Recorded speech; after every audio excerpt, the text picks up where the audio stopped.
మాకు న్యాయం కావాలి, మాకు న్యాయం కావాలి, మాకు న్యాయం కావాలి, మాకు న్యాయం కావాలి, మాకు న్యాయం కావాలి, మాకు న్యాయం కావాలి. దేనికి సంధ్య, దేనికి ధర్నా చేస్తున్నారు? మా ఆడవాళ్ళకు కూడా మగవాళ్ళతో సమానంగా హక్కులు కావాలని ధర్నా చేస్తున్నాం. ఓ అవునా సంధ్య, ఒక చిన్న 4 డౌట్లు అడుగుతాను, దాని తర్వాత నువ్వు ధర్నా చేసేసి. అడగండి. మన ఇంట్లో అల్మారా ఉంది కదా, దాంట్లో నా బట్టలు ఎన్ని షెల్ఫ్ల్లో ఉన్నాయి? 3 షెల్ఫ్లలో. మరి నీ ఆల్మోస్ట్ 12కి ఎక్కువే ఉన్నాయి. మన ఇంట్లో చెప్పుల స్టాండ్ ఉంది కదా, అలా నా ఎన్ని జతలు చెప్పులు ఉన్నాయి? 2. మరి నీ 9. నేను మా ఫ్రెండ్స్ తోని బయటికి పోతున్నాను, ఎప్పటి వరకు తిరిగి రావాలి? 10 గంటలకల్లా ఇంట్లో ఉండాలి. ఓకే సరే, నువ్వు మీ అమ్మ వాళ్ళ ఇంటికి పోతావు, నువ్వు ఎప్పుడు తిరిగి వస్తావు? నా ఇష్టం. మా అమ్మ వాళ్ళు కదా, 10 రోజులుంటా, నెల రోజులుంటా, అడిగే హక్కు మీకు లేదు. అది మా అమ్మ. ఇప్పుడు చెప్పు, అసలు సమాన హక్కుల కోసం పోరాడాల్సిన ఎవరు, మేమా మీరా? మేము.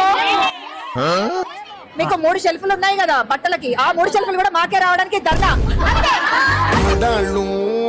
మీకు జోహార్లు.